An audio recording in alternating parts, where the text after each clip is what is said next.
Good morning, ladies and gentlemen, boys and girls. Welcome to Chilltown Hoops. I'm your host, Jermaine. The youngsters call me OG. My friends call me J-Dub. Let's get to it.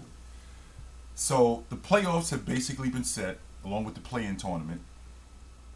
And that's primarily what I want to talk about. But instead, I have to talk about the Minnesota Timberwolves to start. Here's a team that I had high hopes about before the season started. I had the Minnesota Timberwolves as a top 5 seed in the West.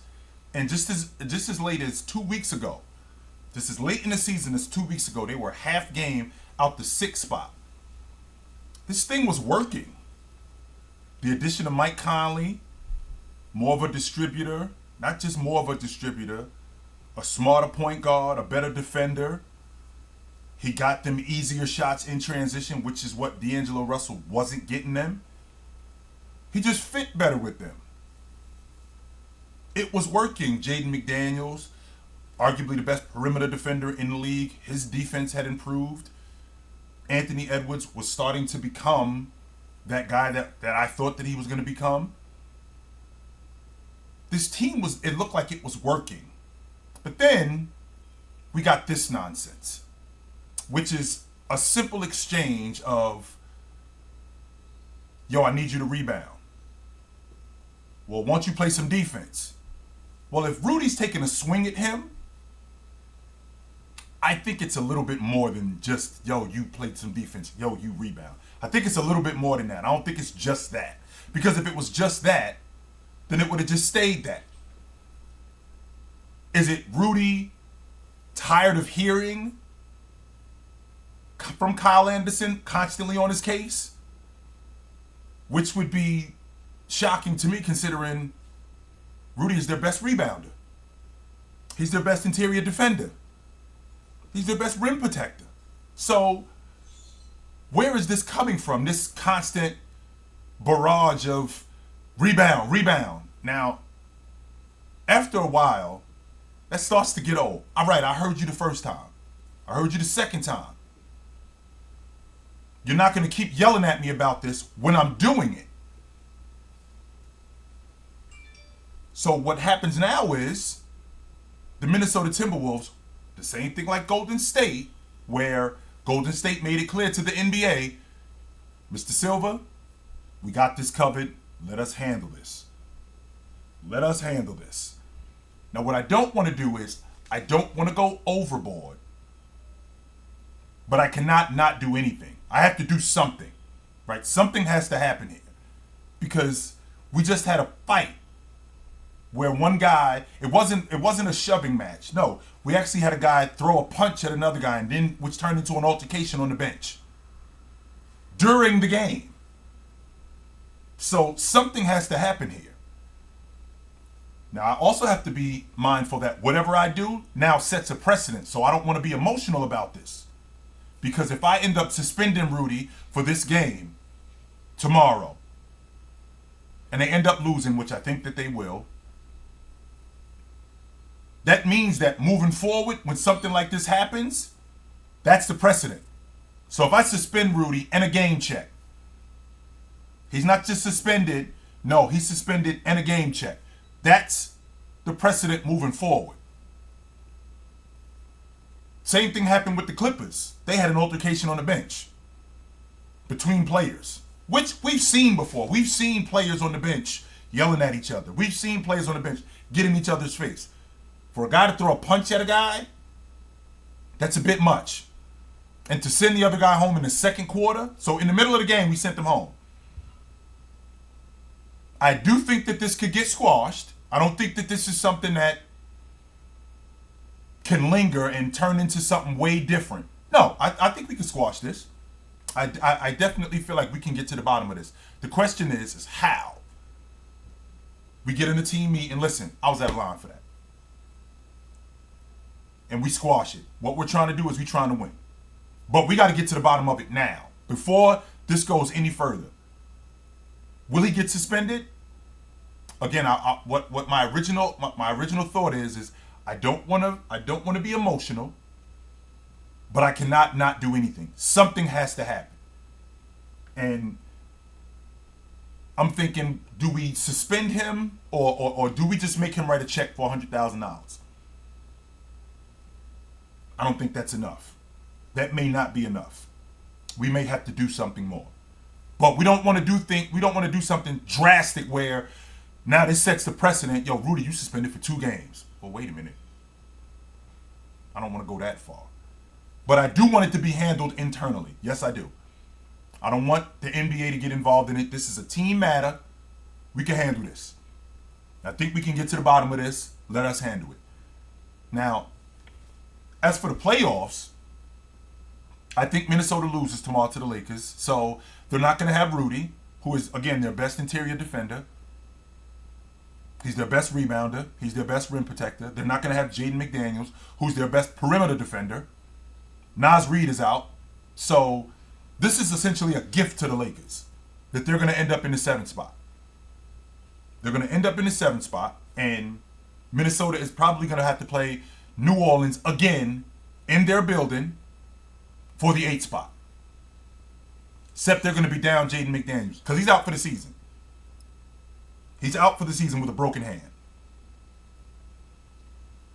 Do they beat the New Orleans Pelicans? I'm thinking they had a difficult time with them yesterday.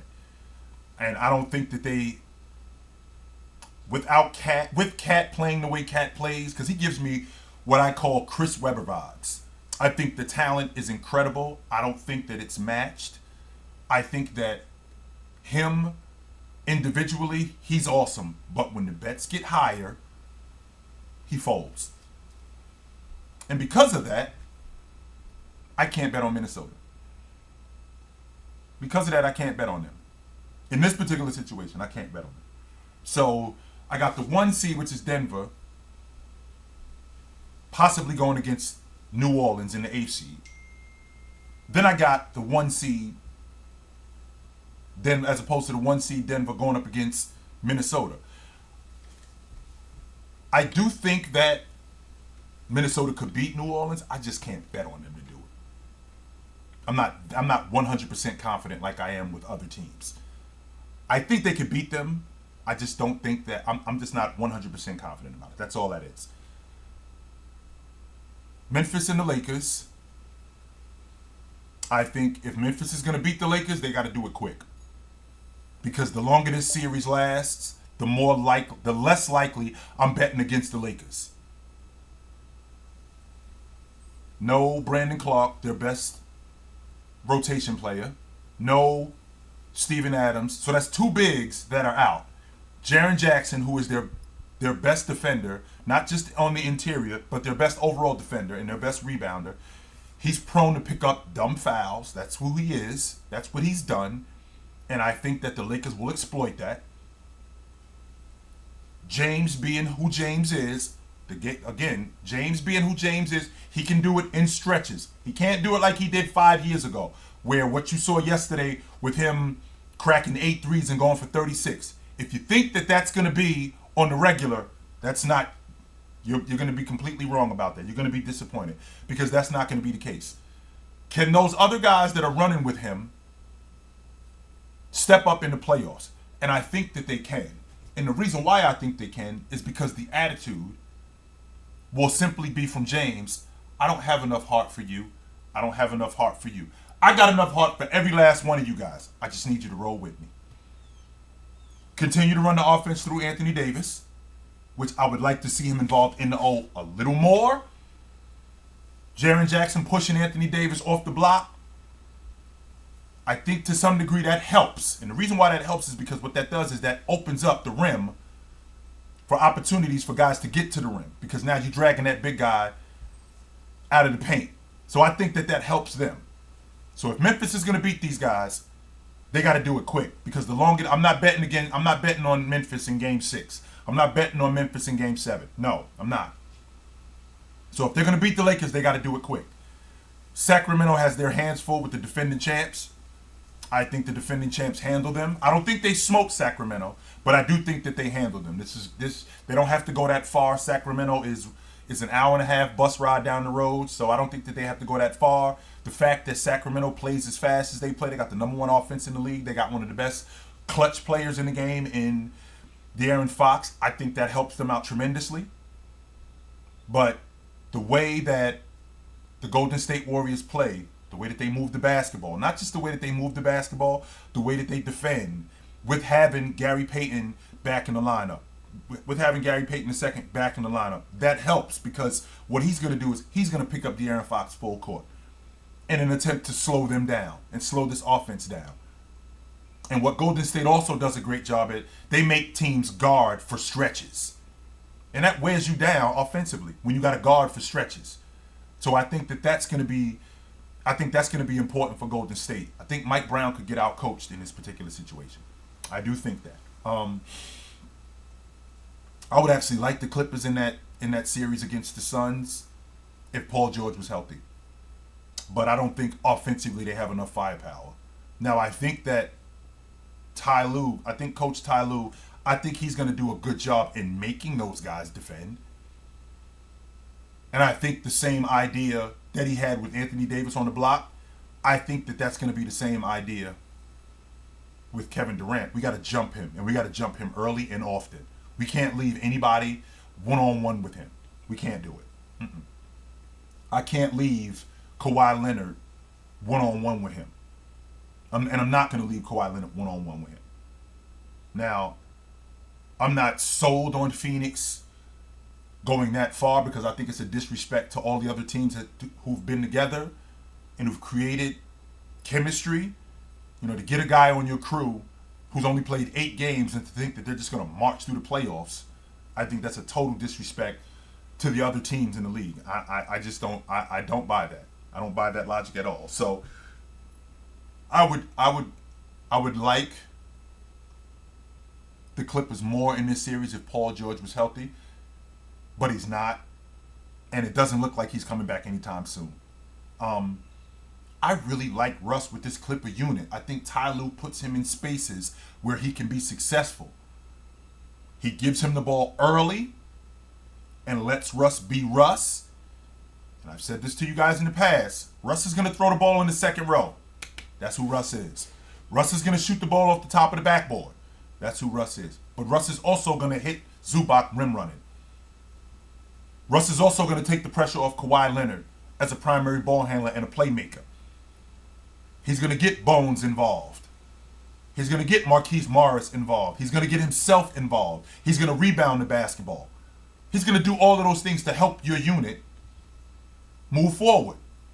I think he fits with this unit. And I wouldn't be surprised if the Clippers extended him. That would not surprise me at all if the Clippers ended up extending him, because I think that he works with this unit. But I can't pick them against Phoenix because that extra firepower that they don't have, I think that's going to be the difference in that series. So the Western Conference looks to me as wide open as it's ever been. I can't remember the Western Conference being this wide open. So last week, today is Monday, the Western Conference, I think they only have 2 50-win teams. So it was last week, the second 50-win team, which was Memphis, just got their 50th win. So we were a week away from the regular season being over, and we only have one 50-win team in the Western Conference. That doesn't happen often because the Western Conference is usually a strong conference. So to have only one 50-win team tells me that the Western Conference is wide open this year. I still think that the road to the NBA championship goes through the Golden State Warriors. I still stand on that logic. I think the road to the NBA championship goes through the Golden State Warriors when Steph, Clay, and Dre are healthy. Since the 2014-2015 season, that's 9 seasons, they've been one of the 2 teams playing in June. When those 3 guys are healthy. And here they are in the playoffs as a 6th seed. I mean, they were a 3rd seed last year. They're a 6th seed. I'm not betting against them. Until somebody bounces them, they are the favorites. And I think that Denver Nuggets team has the best opportunity to do it, just considering how complete they are. With Joker, with Jamal Murray, with MPJ, with KCP, and their rotation players, with Brown. I think that this Denver team has the best opportunity to bounce them. So I'm here for it, man. I am. I'm here for it, and the playoffs will start tomorrow. The play-in will start tomorrow, and we will get this thing cracking. You guys know where to find me at. But until then, take it light, but take it.